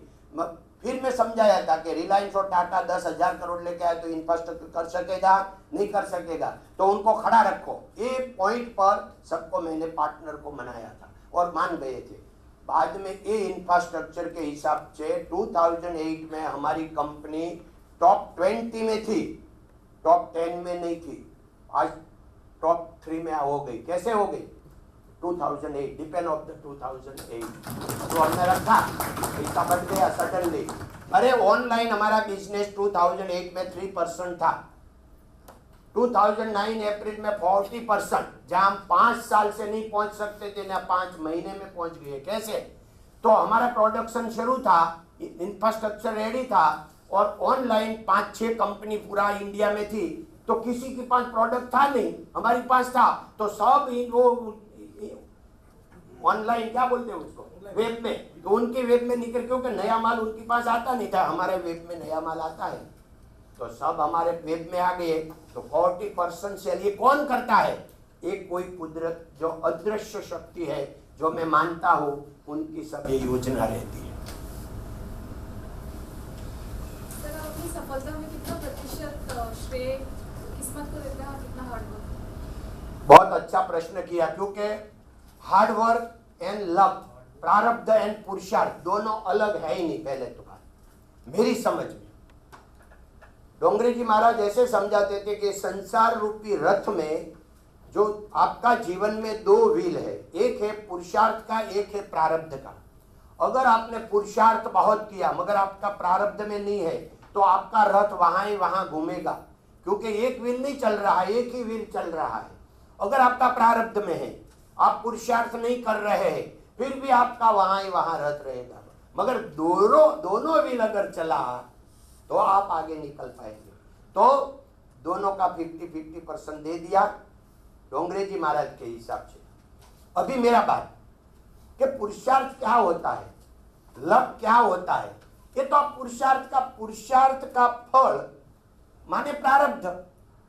अपने आज बोला ये तो प्रारब्ध हो गया, कि अच्छा बोला तो अच्छा प्रारब्ध हो गया, बुरा बोला तो बुरा हो गया। हम चलते हैं तो अभी आप सब मिले हम लोग, तो हमारा प्रारब्ध बन गया, क्योंकि आपने भी यहाँ चल के आया, 1-1.5 घंटा बैठा, मैं भी बोला, तो ये ये प्रारब्ध हो गया, तो उनका फल मिलने वाला है। तो प्रारब्ध पुरुषार्थ से ही होते हैं, तो दोनों अलग है ही नहीं। Satisfaction then. Yes sir. Sir, आपने तभी अपने सारे अपने सक्सेस के बारे में आपने बताया कि आपके इसमें तो करियर में क्या कुछ फेलियर ऐसा कुछ हुआ कि जिससे आपने कुछ सीखा, कुछ फेलियर? ऐसे तो जीवन में मेरे ख्याल से सबको एवरी क्षण सीखने मिलता है। और मैंने बोला ऐसा प्रॉब्लम जो हम समझे तो एवरी क्षण प्रॉब्लम आता है, अगर सेटिस्फेक्शन समझे तो एवरी क्षण सेटिस्फेक्शन आता है। मित्रों, पूरा वर्ल्ड में, पूरा विश्व में नेचुरली कुदरत जो सुख दुख देते हैं हमको, जो दुख देते खाली 10% देते हैं। क्योंकि मैं एक प्राणनाथ हॉस्पिटल का 4 साल मैंने उसका मैनेजमेंट किया, तो मैं इस सब पेशेंट को मिलने को जाता था। देखो इसमें से 60-70% पेशेंट नेचुरली बीमार होके नहीं आए हैं, कोई धूम होके आए हैं, कोई ने गिर गया, कोई ने मारा झगड़ा किया, फाइटिंग किया, कोई ने ऐसा किया तैसा किया। तो ये भगवान की कृपा बरस रही है, पार नहीं है। भगवान गुजराती में कहेवाय छे भगवाननी कृपानो पार नहीं अने जीवनी अवळाईनो पार नहीं। तो भगवान की कृपा अपनी ऊपर बरस ही बरस रही, सबके ऊपर। तो नेचर, आप कोई भी भगवान मीन्स नेचर, तो आ नेचर की जो कृपा तो बरस ही रही है। मगर ये जीव जो अपने है, अपना जो मन है और अपना जो ईगो है, उसकी इतनी अवलाई है, वो आनंद को नजदीक आने ही नहीं देते, वो रुक की देते हैं। तो अपने बहुत सोचे अपना जीवन में भी, तो अपने को देखना मिलेगा कि हम जो सुख दुख भोगते हैं वो अपना स्वभाव से भोगते, स्वभाव से ही ये बनेगा। आपका क्या प्रश्न था? कोई हर्ट हुआ कि नहीं? तो हर्ट होता रहता, मगर क्या मैं समझाऊं जीवन में क्या है। तो अगर मेरा पॉजिटिव थिंक है, एकदम पॉजिटिव थिंक है, टोटली पॉजिटिव, नेगेटिव नहीं है। मैंने मोरारी बापू को बोला कि मोरारी बापू आप जब जाहिर प्रवचन में 30 साल पहले सूरत में आए तभी बोले थे कि आप लोग को कोई कितना भी माने मगर 3 लोग आपको नहीं मानेंगे। कौन? पाडोशी मीन्स नेबर, और पितराई मीन्स कजिन ब्रदर, एंड पत्नी मिसिस। ये 3 आपको नहीं मानेंगे, कुछ भी कोई कुछ भी करो आप। ऐसा मोरारी बापू ने बोला। मैंने बोला बापू आप तो गलत बोलते नहीं, मगर भगवान की कृपा मेरी ऊपर बरस रही, आप देखो तीनों मेरे को मानते हैं। ये भगवान की कृपा है, इतना पॉजिटिव थिंक है, पॉजिटिव थिंक। आपको मैं पॉजिटिव थिंक के लिए एक खाली सेंटेंस दे दूं, अगर आपका जीवन में ये 4 शब्द आ जाए तो आपके पास दुख आएगा ही नहीं, आएगा ही नहीं। चालशे, भावशे, गमशे અને ફાવશે, ये जीवन में बिजनेस में नहीं चलता। चालशे तो चलेगा, चलेगा। भावशे એનું હિન્દી શું થાય? अच्छा लगेगा। भावવાનું अच्छा न हो, हाँ पसंद, भोजन पसंद भी आवे उसको क्या बोलते हैं? स्पेशल। हमारे जो बोलते हैं भावशे, तो उसका हिंदी क्या होता है? स्पेशल, मनपसंद। तो ये भोजन में भी पसंद है, कुछ भी बना। और चाल से, भाव से, गम से, कैसा भी कपड़ा मिला, कैसा भी ड्रेस है, चलेगा, बस बहुत गम से, बहुत अच्छा बात। जैसा भी जीवन मिला बहुत अच्छा। अब भाई मारुति में जाना पड़ा, कार में बहुत अच्छा, और भाई स्कूटर में जाने पड़ा बहुत अच्छा। और पहले भाव से, कुछ भी हो तो भाव से, भाई टेबल अच्छा हो, नीचे बैठने खाना है, टेबल पर बैठने किधर भी जाने का, ऐसी है नहीं है, अच्छा भाई भाव से। चाल से, भाव से, गम से ने भाव से। अगर अपना जीवन में 4 सेंटेंस आ जाए तो दुख हमारे पास आ नहीं सकता। ये डोंगरीज महाराज के हिसाब से और भगवान की कृपा से मेरा जीवन में ये 4 वस्तु है। मैं ज्यादा बोल लूं मगर माफ करने का।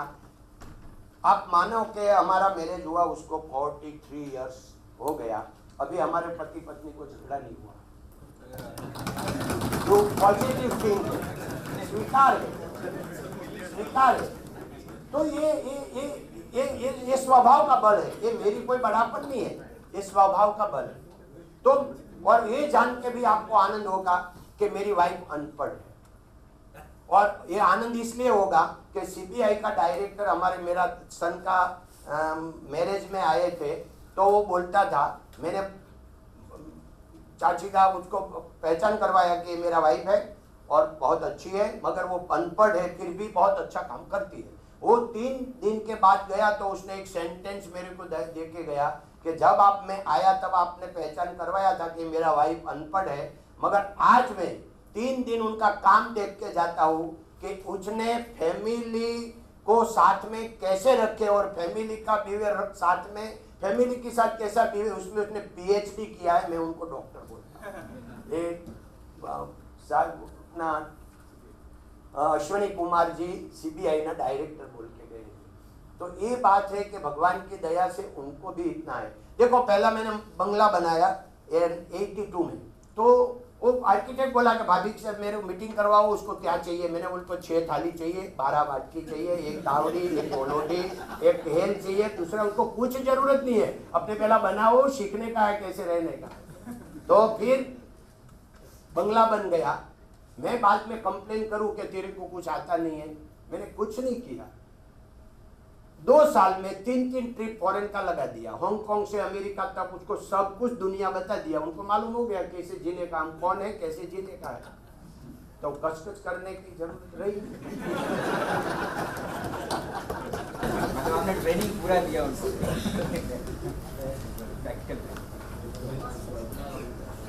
भगवद गीता से क्या क्या प्रिंसिपल्स आपने आपके बिजनेस में यूज किया और कितना सक्सेस से मिला? जो भगवद गीता है ना, ये मैनेजमेंट का जो महान गुरु बोलते हैं वो भगवद गीता। भगवद गीता में ऐसा कोई जीवन का क्वेश्चन नहीं है कि उनके अंदर नहीं आवे। अगर आपका जीवन का आप 1 महीने तक, 2 महीने तक, 1 साल तक सब क्वेश्चन खड़ा करो कि भाई मेरा जीवन में इतना क्वेश्चन है, और ये क्वेश्चन करके आप एक बार पूरा गीता पढ़ लो, आपका टोटल आंसर अंदर से आ जाएगा, बाहर जाने की जरूरत नहीं है।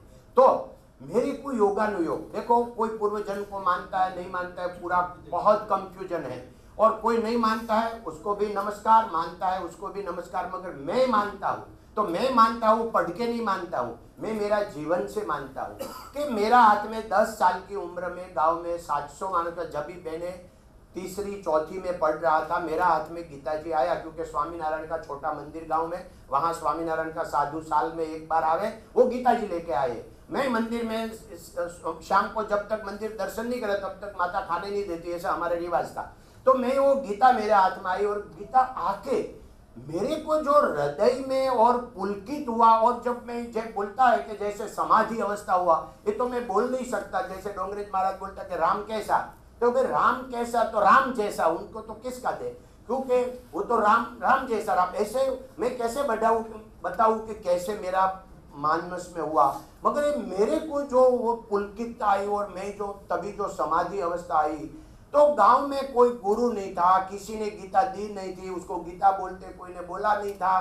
तो ये कैसे मेरे को लगा, और ये मेरे दिमाग से इतना अच्छा लगा, तो मैं गीता पढ़ने लगा। हर दिन एक गुजराती में एक श्लोक पक्का करने लगा, 3 अध्याय पक्का हो गया।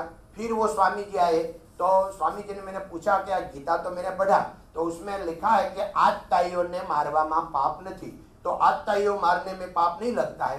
तो आत्ताई क्या होता है, स्वामी जी ने बराबर समझाया कि जो भग शब्द का मीनिंग होता है 6 गुणों से युक्त, એટલે हम लोग उसको भगवान बोलते हैं।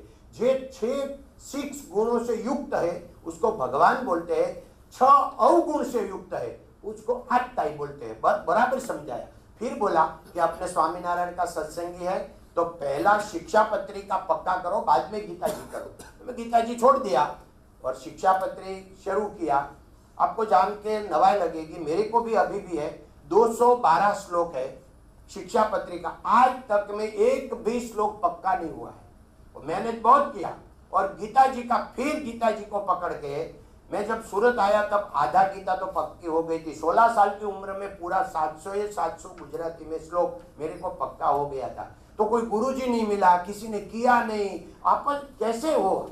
तो ये मैं समझता हूँ, मानता हूँ कि कोई पूर्व जन्म है। मैं मेरा हिसाब से मानता हूँ कि ये जो बोलते हैं योग भ्रष्ट पुरुष, गीता में आते हैं कि योग भ्रष्ट पुरुष सूची अथवा श्रीमान कुल में जन्म लेता है, अगर कोई श्रीमान योगियों के ग्रह में जन्म लेते हैं, ऐसे लिखा है इसमें। तो मैं क्या बोलता हूँ कि भाई मैं खुद पूर्व जन्म को भी मानता हूँ और गीता जी को भी मानता हूँ। और आप, मेरे को ये भी मालूम है कि इसमें ऑडियंस में से 5% भी पूर्व जन्म को नहीं मानते, मगर नहीं मानते वो लोग गलत नहीं है, वो पसंद अपनी अपनी, ख्याल अपना। सर आपने कभी गलती से भी कोई गलती हुई है, आपसे गलत काम हुआ है, और नहीं तो आपके साथ कोई गलत करता है तो आप क्या करते हैं? नहीं सर, गलती भगवान ही नहीं करते, भगवान के अलावा कोई भी जीव गलती करता है। मैं भी दिन में कोई ऐसा दिन ही नहीं गया कि जो मैंने गलती नहीं किया होगा, जाने और अनजान में। मगर गलती अपना अटेंशन नहीं होना चाहिए, एक ही बात है। बाकी तो गलती तो होती रहती है, मगर गलती में से सीखने का है कि वो बार बार नहीं हो जाए। एक बार हो गई तो दूसरी बार वो गलती नहीं होनी चाहिए। तो गलती तो होती रहती है। दूसरा, सामने वाला गलती करे, ये फिर आया पॉजिटिव थिंग। कोई भी ने बोल दिया मेरे सामने कुछ भी अव्यवस्थित, तो मैंने उसके ऊपर दाज नहीं, उसके ऊपर क्रोध नहीं आता है, द्वेष नहीं होता है, मेरे को दया आता है कि भगवान ने बेचारे को कैसा स्वभाव दिया। मैंने तो उनके साथ 1 घंटा काम करने का है कि 1 दिन करने का है, मगर उसकी पत्नी को क्या होता होगा, उनका पिता को क्या होता होगा। और ये भी बेचारा, ये भी अच्छा है आदमी, मगर भगवान ने उसका ऐसा ही वो सेल आधा टेढ़ा रख दिया, तो उसका थिंक ऐसा हो गया। तो मैं उनकी दया आती है। तो मेरे को बहुत जान के आपको आनंद होगा कि मैं आपको भी वो सिखाऊंगा, दूंगा। मैंने जो मिला है क्रोध, तो मेरे को क्रोध नहीं आता है। तो क्रोध नहीं आता है, इसलिए जीवन बहुत भरपूर जाता है, भरपूर जाता है। क्यों? गीता में भगवान ने बताया है, काम क्रोध एंड लोभ, ये तीन आत्मा की दुर्गति करवा वाला नरक का द्वार है करने का। क्यों?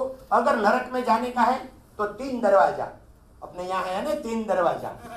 तो नरक में जाने के लिए 3 दरवाजा, काम, क्रोध एंड लोभ, ये सब गीता में बोला है।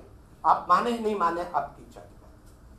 तो उसमें मुरारी बापू बहुत अच्छा बोलते हैं, और डोंगरे जी महाराज ने भी बहुत अच्छा विवेचन किया है। मुरारी बापू क्या बोलता है कि उसके बचने के लिए हम कोई भगवान नहीं है कि तीनों से बच जाएंगे, बचने की जरूरत नहीं, मेरे उसको विवेक से उसका यूज करो। मगर जो कामी आदमी, उसका तीनों का काल समझो। काल का क्या इंग्लिश में होता है? Time, way past, present and future. तो ये आप टेंथ, ये इतना गड़बड़ होगा। तो ये जो है तो 3 समझो। तो वो बोलता है कि भाई आप हम मानते हैं, हम समझते हैं, सब लोग का यहाँ तो सब समझते हैं, मगर फिर भी लोभ का काल क्या है? तो वो उसका फ्यूचर है। लोभ हमेशा फ्यूचर के लिए होते हैं, लोभ कभी प्रेजेंट के लिए और पास्ट के लिए लोभ होते ही नहीं है। और काम हमेशा प्रेजेंट में ही होते हैं, वो भूतकाल में भी नहीं होते हैं, भविष्य में भी नहीं होते, फ्यूचर में भी नहीं होते, वो प्रेजेंट में होते हैं। और क्रोध जो होता है वो खाली पास्ट के लिए होता है। क्रोध कभी कल ये बात होने वाला इसके लिए क्रोध नहीं होगा। क्रोध जो बात बन गई, जो पास्ट हो गया, उनके लिए ही क्रोध होता है। कभी भी एक्सीडेंट हो गया, किसी ने गाली दे दिया, किसी ने लात मारा, किसी ने कुछ किया, तो पास्ट के लिए ही क्रोध होते हैं। और हम कितना गलत है, क्योंकि पास्ट अगर भगवान खुद आ जाए तो बदल नहीं सकता है। जो बदल ही नहीं सकता उनके लिए हम क्रोध करते हैं। तो क्रोध इतना ही खाली समझने का है, जब भी अपना क्रोध का आवेश और आवेग आवे तो इतना ही समझने का कि ये बदलेगा, जो हो गया नहीं बदलेगा, तो फिर मैं क्या क्रोध करूं? अभी नेक्स्ट टाइम नहीं होवे ये भूल, उनके लिए मैं क्या करूं? ये फ्यूचर बनाने का। क्योंकि हमारे तो वहां डायमंड में बहुत है। अगर एक डायमंड टूट गया, वर्कर बना रहे हैं, टूट गया, तो वो 1 लाख का भी हो सकता है, 1000 का भी हो सकता है। और हमारे वहाँ 14 करोड़ तक का डायमंड बना है मैक्सिमम, एक डायमंड 14 करोड़ का, तो करोड़ों की भी हो सकता है। तो ये डायमंड अगर जो एक बन सकता है और टूट जाए तो कितना क्रोध आवे भाई? तो हम क्रोध नहीं करते। हमने सबको समझाया है कि अपना जो वर्कर है, जो रत्न कलाकार है, उसके अपने ऊपर दाज है नहीं है, तो वो क्यों तोड़ डालेंगे भाई? तो उसको भी एक आदमी है, तो गलत नहीं हुए उसके लिए क्या करना है? उसको वातावरण दो, एयर कंडीशन उनको दो, उनका मगज फ्रेश रहे, उनको चाय जितनी चाहे इतनी दो। आपको ये भी जान के आनंद होगा, हमारे 5,000 से ज्यादा फैमिली मेंबर है जो फैक्ट्री SRK का 5,000 निर्व्यसनी है। हमारे वहाँ कंपनी में है कि अगर व्यसन छोड़ो, अगर कंपनी छोड़ो, लास्ट 5 ईयर से हमारा सेंटेंस है। तो व्यसन में आप दारू मानेंगे, दारू तो हमारे वहाँ है ही नहीं पहले से, जन्म से कभी भी। तो दारू की बातें नहीं है, वह गुटखा, तम्बाकू, सिगार, कुछ भी नहीं। और व्यसन छोड़ो, अगर कंपनी छोड़ो, ये हमारा सेंटेंस है। क्यों? कि हमारा ये रातों रात नहीं बन के, 40 साल से ये जर्नी आ रही है। सबको समझाते हैं कि कैसे कैंसर होते हैं, कैसे मर जाते हैं। हमको जीने का अपने लिए नहीं, हम मर गया फिर तो कुछ है ही नहीं। हम जीने का है तो अपना कुटुंब के लिए जीने का है। ऐसा सब समझाते थोड़ा थोड़ा करके ये करो ते करो, ये करके उसको हम जैसे बोले मानव बनाया। हम लोग कंपनी में मानस रखते हैं, कभी भी नौकर नहीं रखते, तो मानव रखते। मानव तो हमारे पास मानव है, तो मानव कभी भी गलत काम करते नहीं है, मानव कभी दुख देते नहीं है। इसलिए कंपनी में सुख है। आपने 150 देश देखे हैं, और आपके हिसाब से हमारा देश का और अभिवृद्धि करने के लिए क्या आपको दिमाग में क्या निकलता है? देखो, मैंने सब देश देखा है, इसमें प्रॉब्लमिक प्रोग्रेस की बात आई। आपको जान के आनंद भी होगा, दुख भी होगा कि हमारे यहाँ प्रॉब्लम है ये बहुत अच्छा है। इंडिया में प्रॉब्लम है, इसलिए यहाँ हमारा जो जनरली IQ परसेंटेज में देखे यंगस्टर में तो बहुत ज़्यादा है। IQ, बुद्धिमत्ता, टेक्निकल, टेक्नोलॉजी सब कुछ अपने पास आगे है। और यूरोप अमेरिका में जहाँ प्रॉब्लम है ही नहीं जन्म से तो उनके पास अभी IQ बहुत डाउन हो गए हैं। तो उनका अपने इंसल्ट करने के लिए मैं नहीं बोलता हूँ, ये दुख की बाबत है। मगर पीपल पान खरंता हंसती कुपड़िया अमवीती तमवीत से धीरी बापुड़िया, तो ये यहाँ भी आएगा। अगर कंफर्ट जोन में चले गए अपना बाल को तो ये यहाँ भी आएगा। ये वहाँ कंफर्ट जोन है। बापा कोई दिक्रे को बोल नहीं सकता, कोई पुलिस नहीं बोल सकती, गवर्नमेंट नहीं बोल सकती, और वो अगर वो काम करे तो $1000 मिलते हैं, नहीं काम करे तो 1100 मिलते हैं। भाई क्यों काम करे?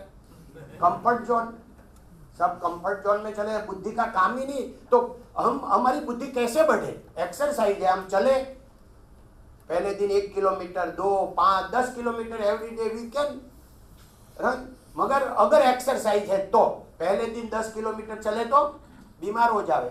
ऐसे बुद्धि का भी है, अगर प्रॉब्लम उसको विचार करते करते करते निकालो तो ही बुद्धि बढ़ेगा, नहीं बुद्धि कैसे बढ़ेगी? तो यहाँ बुद्धि धन हमारी पास बहुत है और ज्यादा बहुत है, मगर वो कैसे चले जनरेशन टू जनरेशन यही अपने। आपके पार्टनर्स अभी आपने शुरू किया है सर के 3 लोग और आपके भाई साथ में, ये हम 3 पार्टनर जो 3 था वो हमने ये भी बहुत स्टोरी बहुत महत्व की है। आपने पूछा बहुत अच्छा हुआ, थैंक यू। हम 3 पार्टनर थे, मेरा नाम गोविंद, भगवान भाई एंड वीरजी भाई, तीनों साथ में काम करते थे, तीनों ने लगाया। फिर 83 में हमारा जो पार्टनर वीरजी भाई था उनको कैंसर हुआ और ख्याल आने के बाद अगस्त में ख्याल आया, नवंबर 30 तारीख को वो दुनिया छोड़ के चले गए। तभी उनका बड़ा लड़का 12 साल का था और छोटा 8 साल का था। तो उनके बाद 83 में वो एक्सपायर होने के बाद हमने 95 तक कंपनी शुरू रखा और उनका जो शेयर 33% था वो भी शुरू रखा। और उनका बड़ा लड़का 24 साल का हुआ, छोटा 20 साल का हुआ, तभी उनको उन कंपनी का शेयर उनको दिया। उनको जाने के बाद 12 साल हमने उनको साथ में रखा और 95 में हम लोग तीनों सेपरेट हुए, क्योंकि बाद में 22 new generation is coming for 3 family, that wise we separate. मगर आज भी साथ में हैं हम लोग कि भाई आज रॉ मटेरियल खरीदना है, बात करने का है, बैलेंस शीट देखने का है, ऐसे सब साथ में है। मगर अलग हुए उसको भी 18 साल हो गया, 95 में हम अलग हुए। ये बांटने से बढ़ता है, बांटना सीखो। और आपके लिए अभी बहुत महत्व की मेरा अभियान चल रहा है, ये मैं बात बताऊं कि आप कहाँ बांटेंगे। तो देखो, घर से शुरुआत करने का। सबसे पहले हमारे नजदीक जो लोग हैं, हमारा ड्राइवर है, हमारा घर नौकर है, हमारा पियून है, कोई भी है, हमारा वॉचमैन है, पहले उनको बांटो। तो बांटो क्या करो, तो मेरी प्रार्थना है कि आप पगार बहुत ज्यादा देते होंगे। अगर ड्राइवर का पगार 30,000 से कम है तो आज 30,000 तक बढ़ा दो, सबको डबल तो करने का है। मगर डबल कर 30,000 के ऊपर जाए तो नहीं, बढ़ाए तो चलेगा ड्राइवर का पगार, क्योंकि हम ड्राइवर के साथ अपना फैमिली का पूरा उनको जिम्मेदारी देते हैं, हमारा जीवन समर्पित करते हैं। और इसमें हम थोड़ा इतना मन दिल बड़ा नहीं रखते हैं। और दूसरी बात है घर नौकर की। सब लोग बोलते हैं घर नौकर का क्या यार, उनको 5,000 बहुत हो गया, ऐसे सोचते हैं, 10,000 बहुत हो गया। तो मैं क्या बोलता हूँ कि हमारे जो घर नौकर है उसका आता है अभी घर में पहले उसका 17,000 पगार पहला नंबर का है।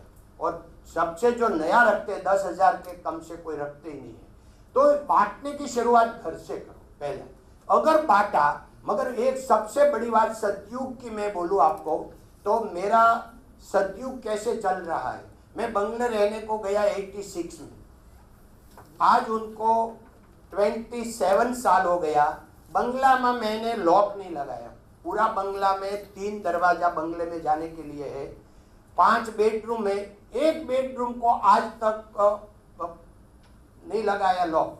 और अंदर कबाट है, कबाट में लॉक नहीं लगाया। 27 साल से मेरा घर खुला है, और 27 साल में एक भी चीज घर में से नहीं गई है। क्यों? कि ये बांटने से आदमी ऐसा मिलता है जो हमारा ख्याल रखते हैं। तो हम लग्न है, फलाना है, तो हम क्या करते हैं, तो गाड़ी में जाते हैं, तो गाड़ी में उनको देके जाते हैं, घर में जाके देते हैं। और आपको नवाई होगा कि हम पूरा फैमिली हम चले गए थे लास्ट समर में 2.5 महीना यूरोप में, तो हम पूरा घर, वो 7 नौकर सब मिलके है, तो 7 को घर के छोड़ के 2.5 महीना घर खुला, तो एक भी चीज वो हमें कोई नहीं था 2.5 महीना, फिर भी ऐसे ही रहते हैं। तो ये जो बात है, तो अच्छा हम अच्छा कर भला तो हो भला, ये जो सेंटेंस है ये हमारे जीवन में लागू हुआ नहीं, उसका परिणाम मिल गया है। मैंने आपको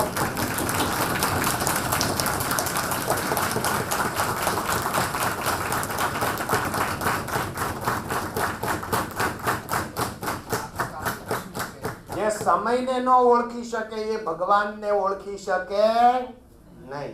એટલે समय बहुत महत्व की बात है। समय को देखने रहे मतलब मजा बहुत आया, क्योंकि इतना अच्छा है, तो कैसे बात बताऊं। मेरा अभी तो जो बोलते हैं ना कि दुकान खाली, मेरा खाली 10% हुआ है, 90% तो अभी रह गया है। मगर भगवान की इच्छा, कभी भगवान ये भी योजना बनाएंगे तो हम लोग मिलेंगे। अगर हमारा जाहिर में आमंत्रण है, आप लोग कोई भी सूरत हमारे वहाँ आ सकते हैं। और जब भी मैं सूरत, ऐसे तो अभी 70% सूरत में ही रहता हूँ, तो आप आएंगे, उसका फ़ोन नंबर ये सब देंगे। हमारी जो स्टोरी है, जो पूरी हमारा जो सन को, सब यंगस्टर को कैसे उसको तैयार किया, उसका थोड़ी स्टोरी वो भी है। तो ये सब ऑनलाइन है, वो किधर है वो लोग को मालूम, मेरे को मालूम नहीं, आप पूछ लेंगे, कुछ ऐसा जाने मिला है। और आप सूरत आएंगे, वेलकम, आपको सबको आमंत्रित करता हूँ। धन्यवाद। देखो, आज मेरा जो 65वां साल चल रहा है, तो ये एक सिद्धि होती है, भगवान एक योजना बनाते हैं। तो आपको नहीं लगता है कि एकदम अभण आदमी, जो बोलते हैं अनपढ़ आदमी, IIM में आवे और उसका रिस्पेक्ट हुए, तो ये जो इसने दिया है चांस, उनको मैं खूब आभार मानता हूँ और धन्यवाद देता हूँ। और आप सबको भी ऐसे सबको जिसने भी उसमें पार्ट साहब के साथ रह के मेरे यहाँ तक पहुँचाया है। मेरा जिंदगी का सबसे, मेरे को भगवान की दया से बहुत अवार्ड मिले हुए हैं, अवार्ड मिलते रहते हैं। वो तो यहाँ रह के हमारे साथ तो आने वाला नहीं है, मगर आएगा क्या कि जो अच्छा काम किया है, अच्छा सुना है, अच्छा सोचा, फीलिंग हुआ है। तो आप यहाँ IIM में जो आ जाए, मेरा जिंदगी का सबसे बड़े से बड़ा अवार्ड है और सबसे बड़ा मेरा। धन्यवाद।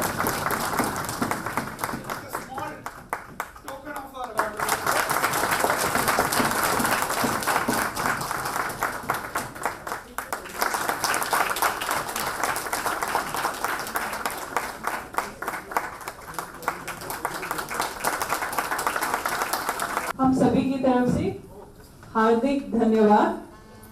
हमें नमस्कार से शुरू करना चाहिए था, पर आपसे बात करने के बाद लगा कि भगवान की योजना थी और हमें आज आपसे इतना कुछ सीखने को मिला।